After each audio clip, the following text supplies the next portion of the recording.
Hi, welcome to episode 62 of the Knitting Expat Podcast. My name is Mina and today is the 18th of May. Welcome. I'm coming to you today from my home in Bahrain and where I live with my husband and our two cats. And currently we have a little resident foster kitten who is staying with us at the moment, but more about him later. Yes, welcome to all new and returning viewers. I think I might have forgotten to say that last week, so apologies for that. If you were new last week, thank you for tuning in, and this week as well. I really appreciate having you guys coming back and joining me each week to see what I'm up to and hear me chatter away about knitting. So I will put links down, but there are links down below in the description box on YouTube, and it'll come up on screen places you can find me on Instagram and Ravelry. The podcast group on Ravelry is Knitting Expat Podcast, and show notes are at knittingexpat.wordpress.com. Like I said, wherever you're watching this video, you will find links near the video, either just below it, usually just below it, to all the other places that you can find me. And I mentioned last week about iTunes. We're still working on that. Perry's really busy at the moment, and he's basically the person who has to do this for me because I don't really understand it. He says he's figured out a way to do it. He just needs some time to focus and do it. And at the moment, he's just got quite a bit on his plate, so I'm not stressing him too much about it. We'll get to it when we can, but I'll let you know when it is finally eventually up on iTunes.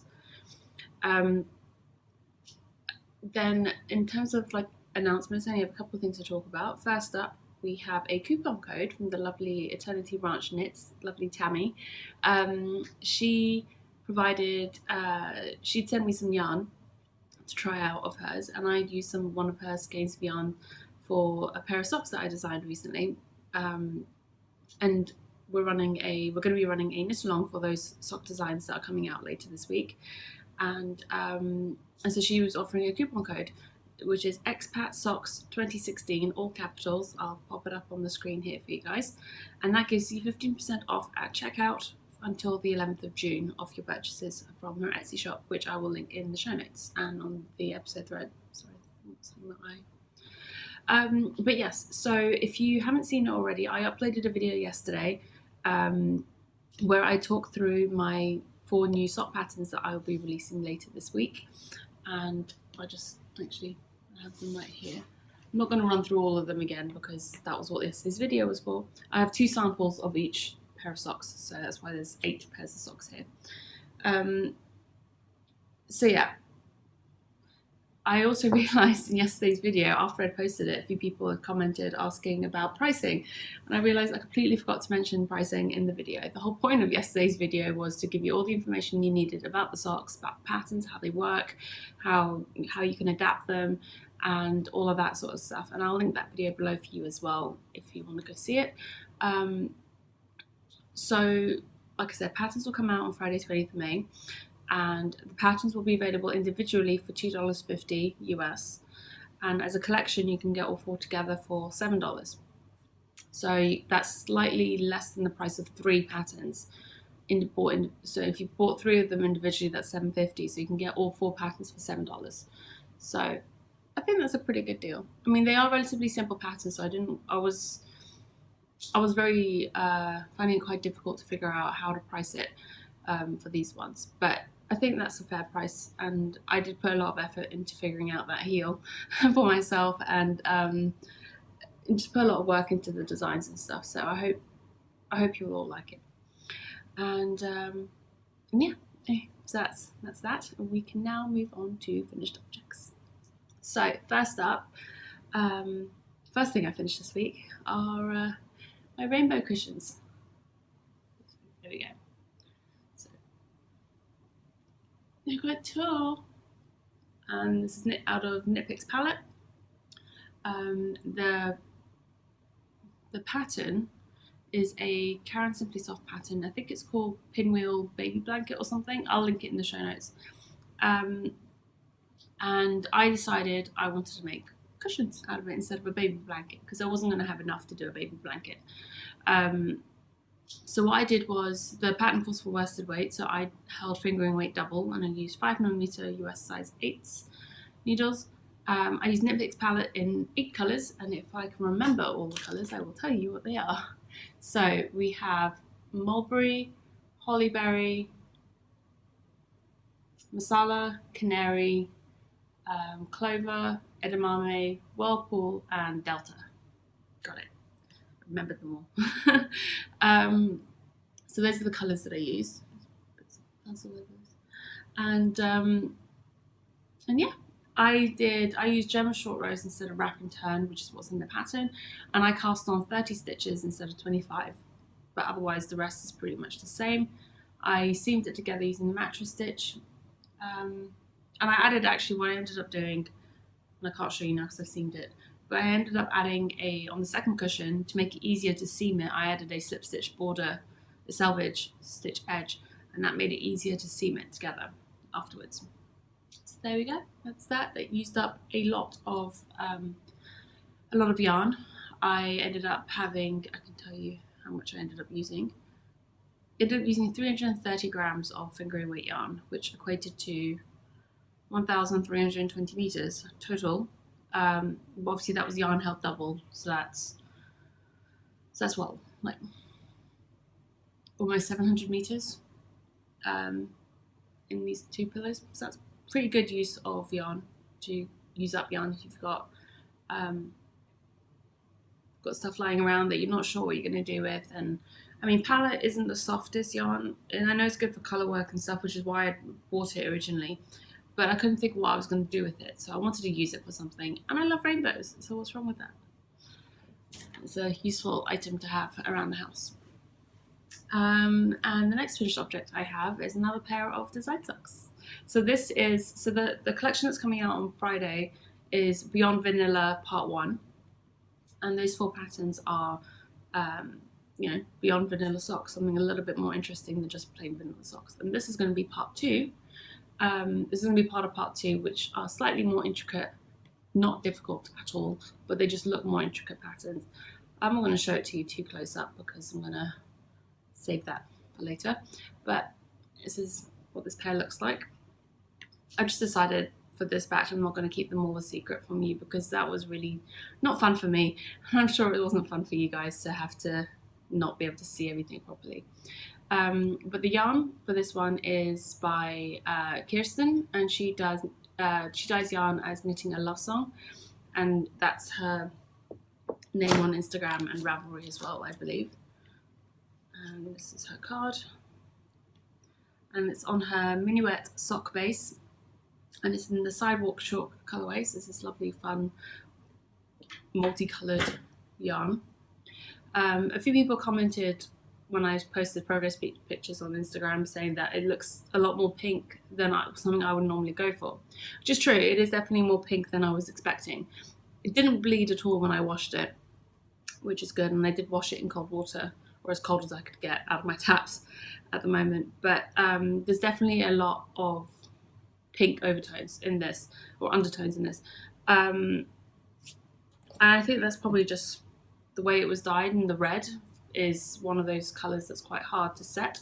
So that it could be just that the red ran more than the other colours, maybe. I don't know. I'm not a dyer. I'm not entirely sure on how that works. Maybe that was her intention, for it to be more pink.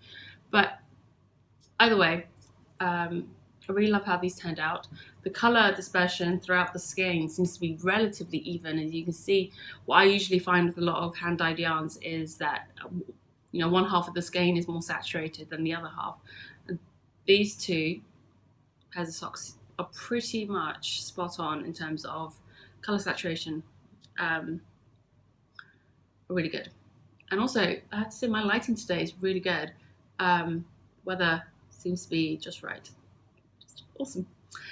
So that's my second finished object, and that is all I have for finished objects this week. I'm not entirely sure if I went through that too quickly, if I covered everything. I think that pretty much covers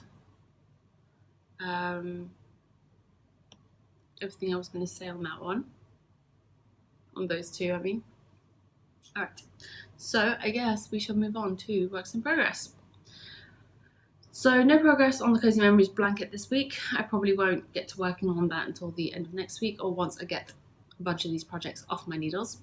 I think I had in mind the projects I was going to knit this month, and I think I'm going to have to pull that back a little bit and reduce the number of projects I knit this month for a couple of reasons. One, because there was one project that I'm working on that's kind of overtaken from a different one because for some reason I hadn't considered it, and it's a test knit I'm doing, so that takes priority. And I'm also getting back to work on some sewing prep and stuff like that, so that's taking up some more time, and these meetings that I'm having to do in Dubai this week have eaten into quite a bit of time as well, which is fine. Life happens. Right, so first work in progress. I'm not going to show you, it's my design shawl. Spoke about this a couple of weeks ago, showed you the yarn a couple of weeks ago. So if you're interested in that, you can check 2 weeks back, episode 60, I think it is, where I talk about these. So you can check that episode out. My second work in progress is my Kavo shawl. I don't know how to pronounce that correctly, but it's my pickled whimsy bag, and I love this bag because it's all the cats. And the Kavo shawl is by a German designer, Smoln. Sorry. Smoln. I'm not sure if I'm pronouncing that right or not, but it's a free pattern on Ravelry, so you can go check it out, and I will have it linked in the show notes. And get that project out. I was really hoping to have had this project finished this week, but I mentioned last week that I was having a bit of trouble getting into the groove with this pattern. I'm still finding that now. I want the finished object. It's going to be a gift for a friend, and I'm pretty sure that she's going to love it because I know she likes these colours. So you see this is the half with the drop stitches done, and this is the section I'm working on. And I'm pretty close to the end, I have to say. I've probably only got a few repeats left before this is done. About half the yarn left, a little bit less than half the yarn left. But yeah, I'm just not getting into the groove with it. It's an easy pattern, it's not complicated at all, but it does involve quite a bit of purling through the back loop, which doesn't bother me. I don't mind doing it, but I just think with the rhythm of the way that you knit the stitches, and this pattern in particular, it's a lot of, through the back and then through the front, and then it's a lot of wrist movement, which really hurts my wrists after a while, so I can't knit on it for very long. Which is why it's taking me so long to get through it. But I'm determined to have this finished by next week. I don't want this on my needles for much longer. I want it off the needles. This has not been an enjoyable knit, and it's nothing to do with the yarn or the needles. It's just, I don't know, I just don't think this pattern works well for me. And it just aggravates my wrists. It's one of the reasons why I don't crochet, is because all the wrist motion irritates my wrists. And I think this pattern is doing the same thing, but I am stubborn, if nothing else, so I will finish this shawl, and I want it to be done. And it's knit on, sorry, I realise I haven't given you any information at all. It's on 3mm needles, and the yarn is Dyfi yarn, so they're 75% wool, 25% silk. The wool is merino. Fingering weight, 100 grams, 400 meters. And it is Spouting Lava is the colourway. It's this beautiful sort of reds and oranges and blacks.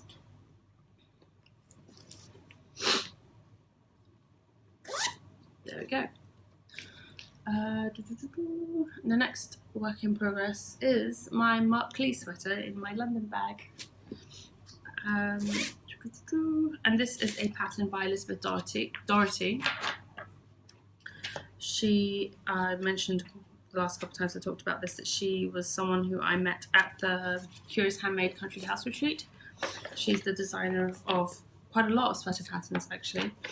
And this is what the Marley sweater looks like. It's a really fun knit. I've really enjoyed it so far. It's actually really quite addictive. Like, you want to get to the next section, The blah blah blah blah. The construction is rather unique as well. It's not a method of knitting a garment that I've ever done before.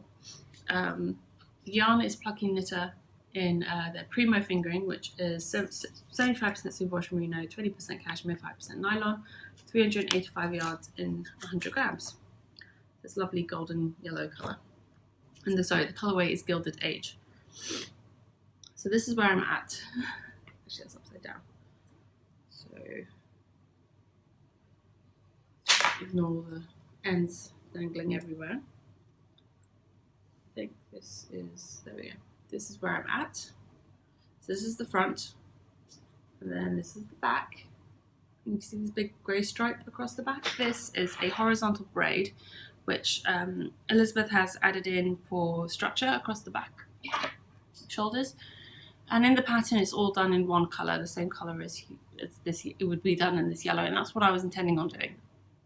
And then I saw Elizabeth had posted a picture, reposted someone else's photo, and this other person had basically combined two of Elizabeth's patterns and created a jumper that had bits from both. One of them was the Marley, and one thing that she had done was she had done a contrast colour braid on the back. And I thought, that would be amazing. Why didn't I think of that? So I went diving through my yarns to see what I had, do my scraps and stuff, and I found some rather simple Patterns Croy sock yarn in this, and I think it's called charcoal grey, or gentry grey, I think it was. It's like a heathered sort of charcoal grey colour. It looks a bit black on screen, but it is just a really dark charcoal. And I love a good yellow. Grey and yellow together are one of my favourite colour combinations. So I just thought that would be a really nice sort of accent to make that braid pop at the back. And I really like how that looks. And I tried this on last night. I put some of the stitches on a spare needle.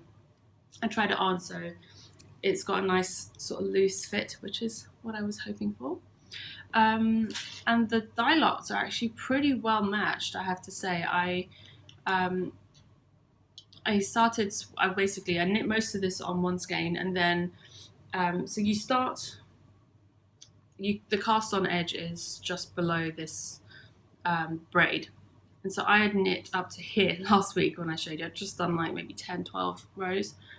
Then I knit up to about here, knit the rest of this, because you're knitting this section flat down the back, over a couple of days. And then from where it came to, from the last little section here to you stop, which is just before you join, and then you pick up the braid, and then you work the back section over the front, and then down the front section up to where you're ready to work back in the round. I did all of that in like one day. Just because it was so addictive, and I just wanted to get to the bit where you join it in the round. Then I joined it in the round, and then put it aside for a few days because I went to Dubai, and work and a few other things got in the way. And then yesterday I basically knit from 2 rows after joining in the round, so from about there all the way there. So I did about almost 3-4 inches last night. I think that's about 4 inches. Yeah, about 4 inches yesterday afternoon, evening. And that's just round and round knitting, and there is, as you can see here, there's a slip stitch, sort of like a seam, and there's some shaping that works into that seam edge to give it some slight shaping. It's really, really fun. I'm really enjoying this knit, and I'm loving this yarn. This yarn is so lovely to knit with. I'm just really excited to get this finished, and so I can wear it. Although it's going to be pretty hot to wear a jumper at this time of the year. I'll just have to crank up the AC and wear it anyway. I'm going to hopefully try and finish the body this week. So yeah, I'm hoping by the next time I show this to you, the body will be done, and I will be onto the sleeves. I still have to wind up the other 2 skeins of yarn. I'm really hoping I should have enough. I should have enough. I'm going to be knitting the body a couple of inches longer than the pattern calls for, just because I always find I need my jumpers to be a little bit longer in length. I figure I can live with having slightly shorter sleeves, but if the body's not long enough, then it's just, I'm never going to wear it, and that's a bit of a shame, really. And then I sat there thinking, well, maybe I should have knit the smaller size, the size down, and it would have been okay, but it wouldn't have been as loose as I want. Doesn't matter. It's fine. It will fit. It'll be good. And like I said, worst case scenario, I have slightly shorter sleeves. which isn't even really that bad a situation. I'll just do like 3/4 length sleeves. Right, so my last work in progress is in this lovely project bag that was sent to me by a lovely viewer. I don't believe she has an Etsy shop, so there's no tags or anything in here to let me know. And in here is the test knit I'm working on. Sorry. It's the test knit I'm working on for the lovely Debbie and Amy, who are the Periscoping Sisters. They did the Periscoping Sisters podcast, and they contacted me a while ago to ask if I'd be willing to test knit one of their patterns for them. They're working on a collaboration. I talked more about this last week, and I said, of course, I'd love to. And then I found out that the design is being sponsored by, they're getting yarn support from Anzula. Anzula Luxury Fibres, and this is the squishy base. So we got to pick, me and the other test knitters who are knitting this, got to pick our own colours. So I picked these three, which I showed you last week because they came in the post. These three colours. So the blue is aqua, the green is pesto, and the orange is rust. I really love these colours, and the idea is, I don't know if I mentioned it, but the pattern is called Random Act of Colour. I still haven't printed it off, so I can't show it to you. But the idea is that you have two colours that are quite similar and complementary. So that's going to be my blue and green. And then you have one other colour, which is a bright pop, and that's going to be the rust up here. So yeah, those are my colour choices. My colour A is going to be the green, blue will be the colour B, and the rust will be the colour C, which is the pop. And I only started this late yesterday afternoon. I got that far, not very far at all. I didn't knit on this yesterday evening. I knit on the jumper yesterday evening after Perry got home because, like I said, I haven't printed this pattern off yet, so I didn't have the pattern to follow.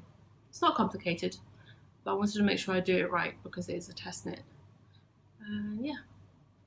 I'm really liking how this is knitting up so far. The yarn is beautiful, it's lovely and squishy, as the name suggests. And this is being knit on 3.75mm needles. These are just some fixed metal needles that I have. Yeah, they work fine. They're not particularly sharp, but this shawl doesn't need particularly sharp needles, at least not yet. But I may change them out if I feel like it. If I'm not enjoying it anymore. So far, I'm enjoying knitting with the yarn. The pattern's relatively simple to follow, not complicated at all. Yeah, I think that pretty much covers everything. I feel like I'm not talking about my knitting as much as I normally do, or there's something I'm missing, and it just feels like I'm going through this really quickly. Because I just got through finished objects and works in progress, and I did the intro all in less than half an hour, which usually doesn't happen. Do let me know if there's anything missing, because I can't think what I'm not talking about. Oh, jeez. I'm going to take a break and grab a drink, so I keep coughing. Whew, okay. Sorted out my throat, hopefully. There will be much less coughing. Sorry about that. Right, so moving on to acquisitions. I don't actually have any new acquisitions this week. Nothing came in the mail. I am expecting a few packages, but nothing has arrived yet. So, in the meantime, I thought I would do a shopping from stash instead. So I pulled out something from my stash, which has been in there for about a year now. I think I bought this a year ago when I was in London in around May last year. I bought this on my very first trip to Loop, actually, in London, and it is one that I've been wanting to knit up into socks. It's just something else has always come up instead, and I think it's gonna happen. It's gonna happen soon. It's a skein of Blue Moon Socks That Rock lightweight, and this is in the Crazy Lace Agate colourway. As soon as I saw this, I knew I had to have it. And in Loop London, they have a small section of the wall where they have skeins of Socks That Rock hanging off hooks. And I just gravitated directly for this one immediately. And I'm pretty sure you can tell why. I mean, look at those colours. It's a lovely grey base. And then you've got this shots of dark blue going into the red. And there's like bits of purple in between. And then from the red into the yellow with bits of orange in between. I mean, the only colour missing in this is green, but I think these go so beautifully together, and they'll make beautiful socks. Now, socks that rock, lightweight, or is in general, it's just 100% superwash merino, but I've heard such great things about this yarn being knit up as socks. I've just been wanting to knit them into a pair of socks ever since I got it. It's 370 meters in 146 grams, so that's a pretty dense yarn. And I've heard that this yarn holds up really well for socks. So I think what this is going to be a pair of cobblestone socks. And if you watched my video yesterday, you'll know which pattern that is. So it'll be a pair of cobblestone socks. Blah, blah, blah, blah. Cobblestone socks. Say that 3 times fast. As part of the knit along that I'll be running for the patterns that are being released. And so yeah, but I probably won't cast this on until June. But yeah, I just thought I'd talk about something from Stash that I haven't mentioned in a year. So a lot of you may not have seen that. And that's also some upcoming as well. Then moving on to knit-alongs and giveaway news. So we have the sweater knit-along that is going on all year. I am currently on my 4th sweater for the year, which I'm really excited about. So make sure you come join, take part. Rules and everything are in the threads. I will be drawing for the next prize for the sweater knit-along at the end of June. So make sure you enter your finished objects. Then we also have the Expat Yarn KAL, which is running until the end of May, so that's going to be finishing up soon. Make sure you enter your projects. There's already loads of amazing projects that have been entered. All you have to do is knit with yarn that's not from where you are. And again, rules and everything and prizes are all listed in the threads in the group. Then we also have the Budding Bluebells KAL going on, which is being co-hosted by myself and Nicole of the KALs podcast. I am hosting the chatter thread in my group, and Nicole is hosting the finished objects thread in her group. So make sure you go and check both of those out and join in. I've been meaning for a couple of weeks now to show you the prizes that I will be providing as part of the knit along. So the first prize package that I've put together, little packages of goodies. Is this. I'll show it to you quickly individually. So there's a project bag which was sent to me by a lovely viewer to use, and this one is got really nice sort of quilted padding, and it's got a zipper. Of course it's got a zipper. It's got a pocket on the inside there, which is really fun, and it's actually a double pocket, so there's 2 in there. And then this lovely Lang Jawal magic yarn, which I kind of thought the colours went well with the bag. Some heart washi tape, some high stitch markers, the little yarn ball type ones, and a little polka dot notebook, because, you know, who doesn't love a notebook? So that's going to be one prize package that I will be giving away. And the second one is a very similar prize package. It's going to be one of my project bags in this lovely vintage rosy fabric. And I don't know if I have any more of this print. I don't think I do. I think this is the last one I have. There's some flower and grass washi tape, some lovely stitch markers, polka dot notebook, and some Knitting in France sock yarn. So get this all up. This will be one package as well. And again, I thought the yarn went well with the project bag. Yeah. So those are the 2 prizes that I will be giving away. And I know Nicole has a few prizes put together. I know she hasn't podcasted in a while, but she's in the midst of moving with her family, so I think that's pretty understandable. And I believe she will show the prizes when she next films.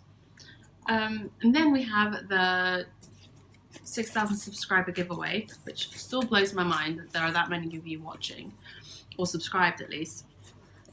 And I showed you the prizes a couple weeks ago. So there's the Pants Croy sock yarn.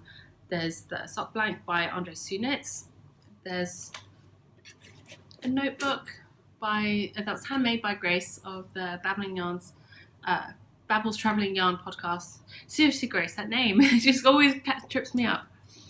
And a I Knit London tote bag. Right, put those back in there. And I did a random number generator for the winner, and the winner was I've written this down, number 252, and that's Bibit I'm not sure how you pronounce your Ravelry name, but that is Julie, or Julia, can't remember now, from New Brunswick. Sorry about that, Julia, or Julie. Oh my god, I'm terrible this morning.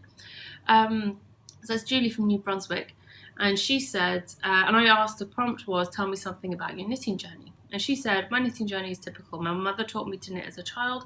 Her mum taught her as well. It never amounted to much as a kid. I dabbled in it as a teenager later on, but it wasn't until I was an adult and able to make purchases of my own yarn, and able to purchase my own yarn with my own money, that it really clicked. Knitting these days is a way for me to relax and entertain myself when you would otherwise simply be sitting idle somewhere, car drives, doctor's office, attending events, etc. It's a great productive pastime, and it feels the need to be creative and artistic. I couldn't agree more. So congratulations, Julie. If you can get in touch with me with your address and details, I will get that packaged up and out to you as soon as possible. So congratulations. And finally, we will be kicking off a new knit along on Friday, and that is the Beyond Vanilla KAL one, or hashtag BVKAL1. I have a separate video, which I've already mentioned a couple of times, talking about the patterns and talking about the knit along and showing you some of the prizes for the knit along, so I'm not going to go through all of that again now. I've already posted up the chatter and finished objects thread in the group, so make sure you go and check that out. All details are in there as well. If you have any questions, just let me know in the chatter thread. You are of course able to double, triple, quadruple dip into as many other KALs as you would like, as is the case with all of my knit alongs. You're always more than welcome to poly dip. Right, so we will move on to the questions and answers section. So I have quite a few questions to answer this week. The first one is from Nana Jane, and that's Jane. She says, hello Mina, thank you for your podcast, which I follow with interest. Oh, it's lovely, thank you. I always enjoy the segments of videos showing you're out and about. So for all the views of Bahrain show modern developments. My question is, are there any older historic areas of the island? And if so, could you take us on a visit one day? So yes, there are obviously older districts and areas of Bahrain. There was the segment that I filmed that I put in last week was one of the older parts of Bahrain. But I will bear that in mind, and I will try and organise to do something that shows a bit more of the older side of the country and some of the more historic sites. There are a couple of places worth seeing. We just haven't had time to go check them out yet, and hopefully we will be able to before it gets much hotter, because otherwise it's going to be unbearable to go out anywhere too hot when it's too hot. So I hope so. I hope I'll be able to do that for you, Jane, and anyone else who's interested. Next question is from the Senho on Ravelry, and that's Rita. She says, I was watching you knitting and was amazed at how fast you are. A lot of it must be practice, but I was wondering if you have any tips or tricks on how one can improve their fast knitting skills. I'm not really sure, to be honest. I didn't really... my picking up speed with my knitting just kind of happened over time. Like I said, it was practice. I have a video on how I knit, which you can find on my channel quite easily. It's up there, which shows how I knit. But really the trick, I guess, for me, just looking at how I knit and thinking through it logically, is small movements.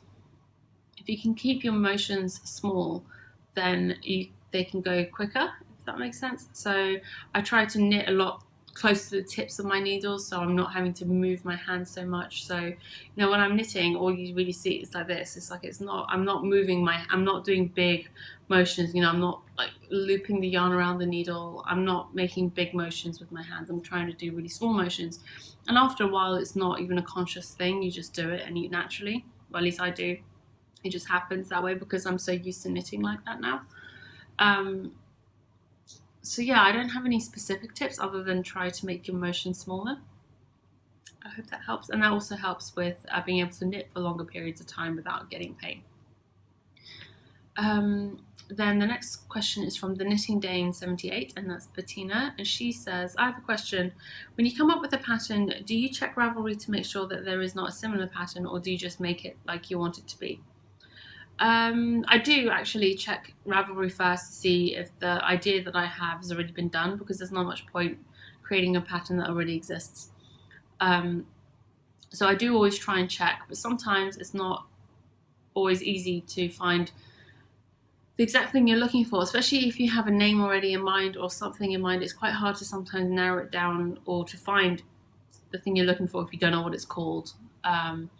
So I do my best to try and figure out if there's already a pattern out there. Sometimes I manage to find something that I'm like, okay, that's the same, so I won't do that. The one that really surprised me was the brioche shawl that I designed, the Marley shawl.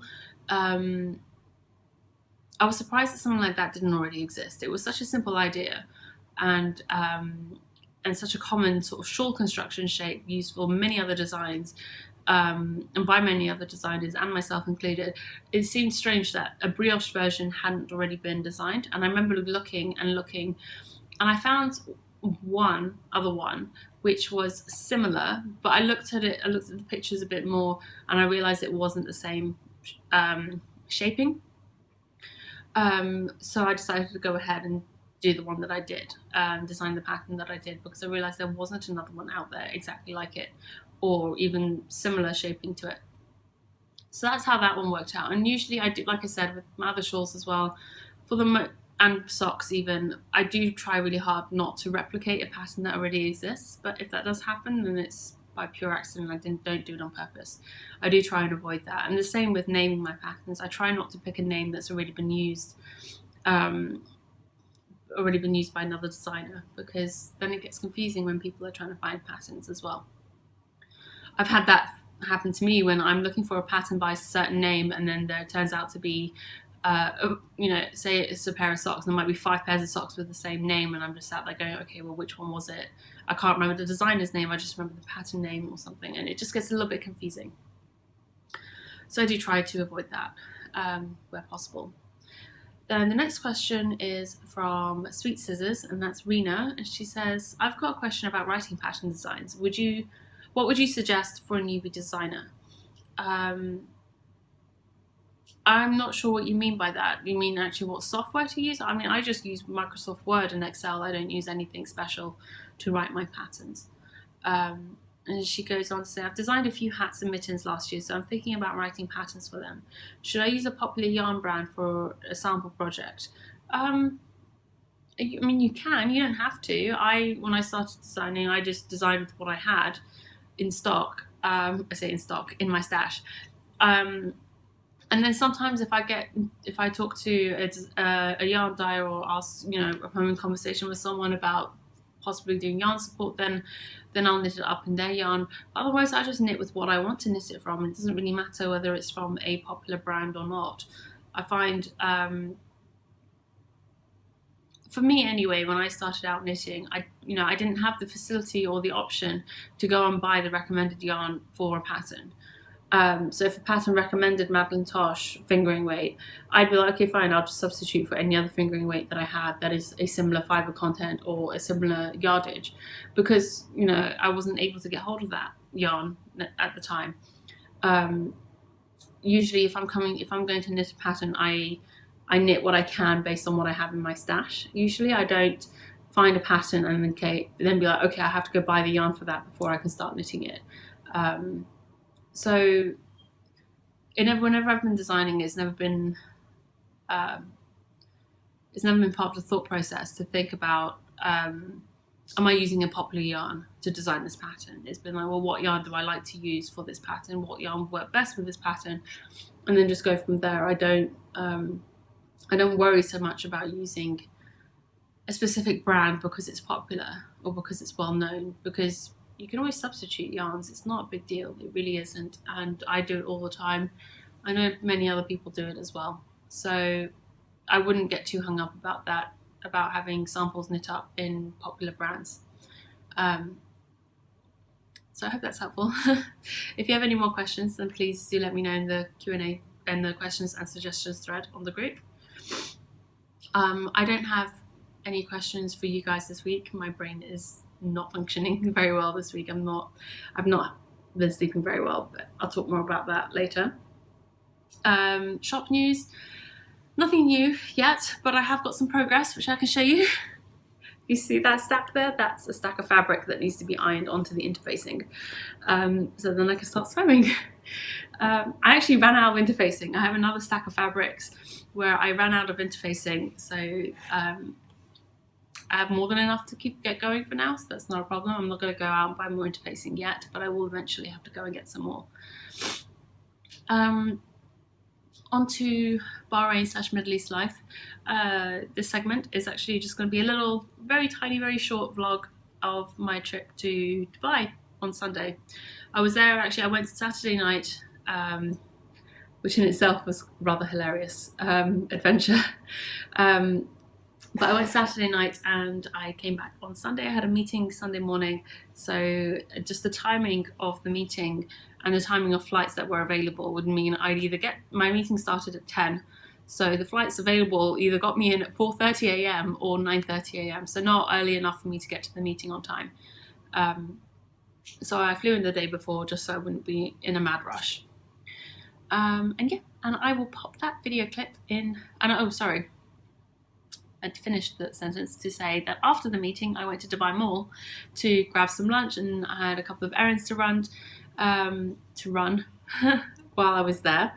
And so I took some video while I was there, and I will insert that here for you guys.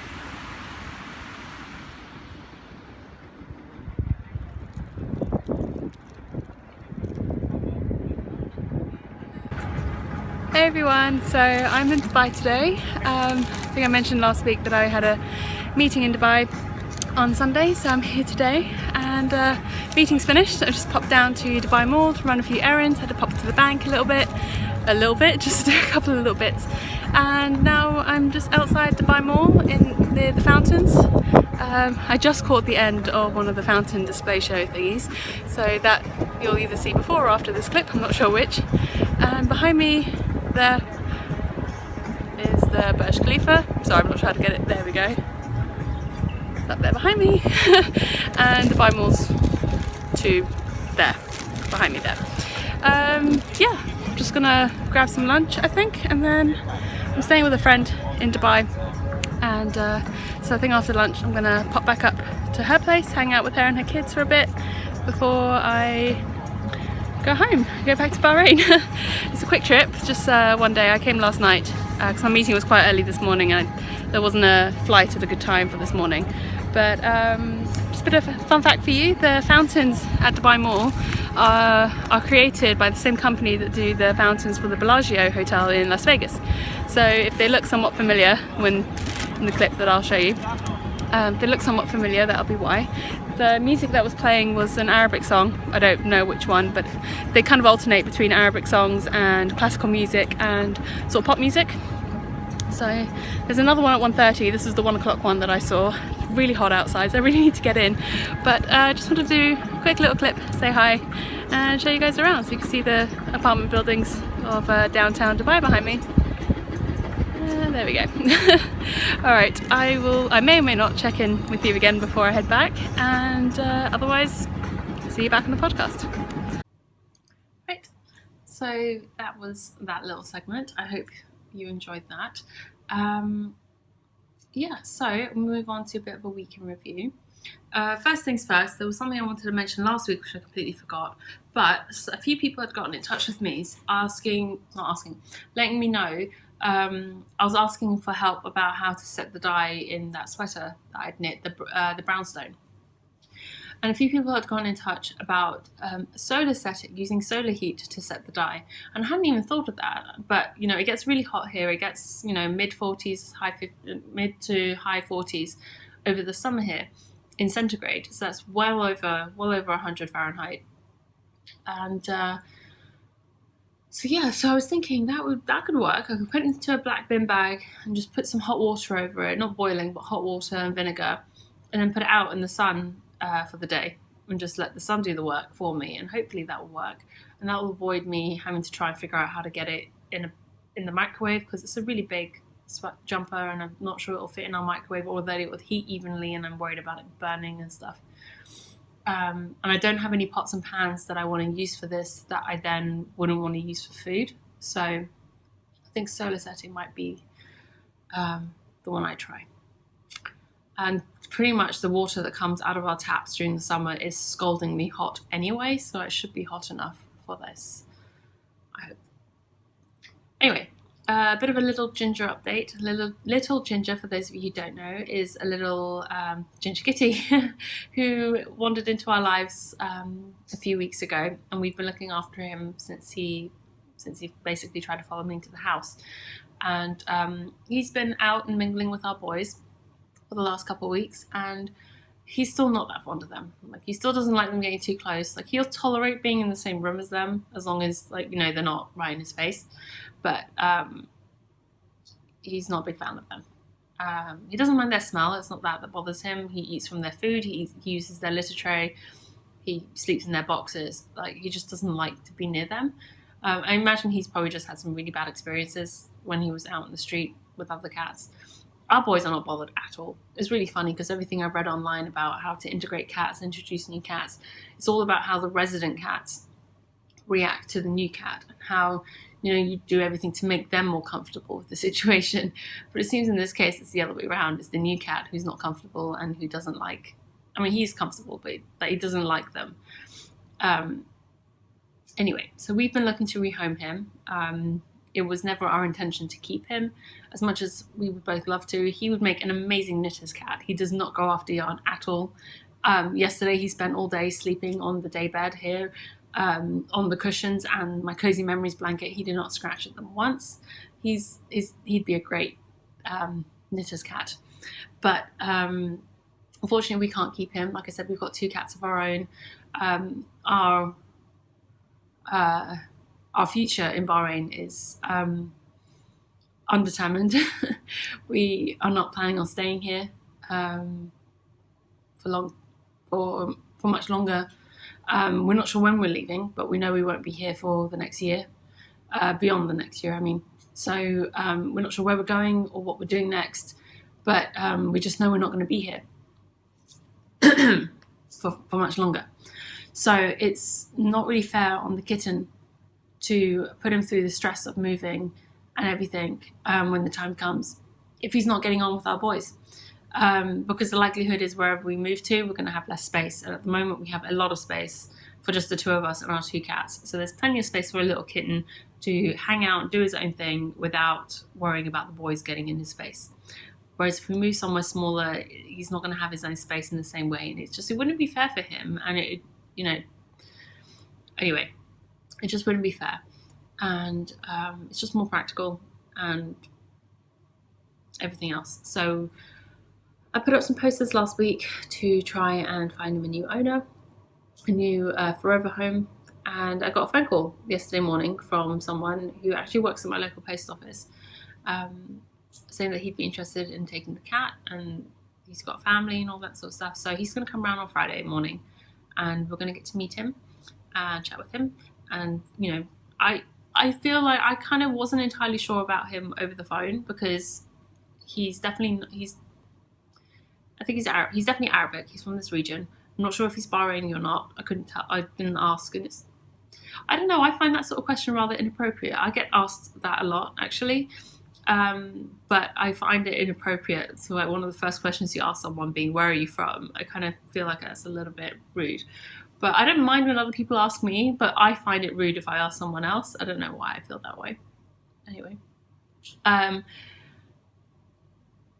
So what was I saying? Anyway, so I feel like some of my uneasiness and the way I was feeling about it was probably more to do with the language barrier, and that his English wasn't particularly great. So maybe he wasn't understanding my questions, or maybe I was misunderstanding his answers. So he's going to come around on Friday. Perry and I are going to get to meet him. we want to be sure that he knows how to look after him, that he knows what he needs to do, be sure that he's going to take him to the vet and get his vaccinations and get him fixed and all of that sort of stuff before we just hand him over. So fingers crossed, if all goes well, little guy will have a new home, and that'll be such a relief for me, because I didn't want to leave for the summer and still have him at our home, because then it'd be really hard for us to try and home him, and then we'd have to consider taking him to a shelter, and it's just not really something I want to do. Anyway, so that's a little Ginger update. He may or may not be here next week, so we will see how that goes. The other thing I want to talk about, my trip to Dubai. So my trip to Dubai went really well. Like I said, I had to go, well, I say it went really well. It didn't start out particularly great. So I flew out on Saturday night. Perry dropped me off at the airport. So I flew out Saturday night and got to Dubai, went to the ATM to withdraw money. And my ATM card with my bank had expired. So I was using Perry's ATM card. And for some reason it wasn't working. I had the PIN code right. That wasn't the problem, but it let me do everything. It just wouldn't give me any money. So I was like, okay, fine. So I had to use my UK account. Not a problem. It was just one of those things that was just annoying. And then I went to I'd reserved a hire car. I went to pick up the hire car and turned out there was issues with that. So I couldn't hire a car. Long story, I'm not going to bore you. Ended up catching a taxi. I was staying at my friend's house. So I ended up catching a taxi to hers. And it turns out she forgot I was coming. But again, to be fair, she had a valid reason. She spent most of the day at the hospital, and then she had her kids and everything else to think of. Anyway, she forgot me. In the end, I managed to get her attention. She came and let me, and she felt really bad about it. And in the morning, so there I was in the morning, getting ready to go to my meeting. I didn't have a car, and where they live, it's not impossible to get a taxi, but it's one of those situations where you have to order a taxi and stuff, so it would have been a bit more of a hassle. So I was just thinking about what I was going to do, and then she was like, oh, well, if you're going to be back by 3, because that's when her kids need to be picked up from school. So if you're going to be back by 3, you can take my car. And she drives a Lincoln Navigator. That thing is basically a boat with wheels. It's huge. And I was just like, I'm not entirely comfortable driving a car of that size and magnitude. It is ridiculously big. I drive a Skoda Fabia, which is a small car. I drove a Nissan Micra before that, which is also a small car. I've always driven small cars. I'm not used to the big cars. She was like, oh, well, then you could take my husband's car, because he was travelling for work that day. He didn't need the car. And I thought, what car does he have? Because last time I'd been round, he didn't have a car. So this was relatively, he's got a Porsche Boxster. So my option was a Porsche or a Lincoln Navigator. I took the Porsche. It was an old Porsche, it wasn't a new one. I was like, I really don't want to be responsible for wrecking your husband's expensive sports car. She reassured me it was not expensive, and it was really quite old. So it was fine. I don't have much else to talk to you guys about, really. I've been having some really bad nightmares, actually, recently, now that I think about it. I occasionally get nightmares every now and again, to the point where I wake up crying or screaming, which is not conducive to a good night's sleep for either me or Perry.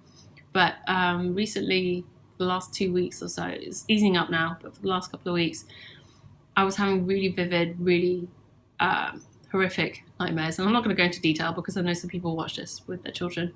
But yeah, it wasn't nice. It wasn't fun at all. And they're really vivid. They feel very real, but I realised sort of halfway through that they're not real, which is very strange. Anyway, not enjoyable. Perry thinks it's because I'm anxious about something, which could quite possibly be the case. But anyway, all that aside, I got to get going. I need to get this episode put together and uploaded. I have to leave for the airport in about 5 hours, so I need to get my stuff together. I need to figure out what projects I'm taking with me, and I'll chat with you guys next week, I guess. So thanks for joining me today. Sorry this ending got a little bit rambly and whatever, but thank you for joining me, and I hope you enjoyed this week's episode, and I will chat with you guys again next week. So till next time, bye.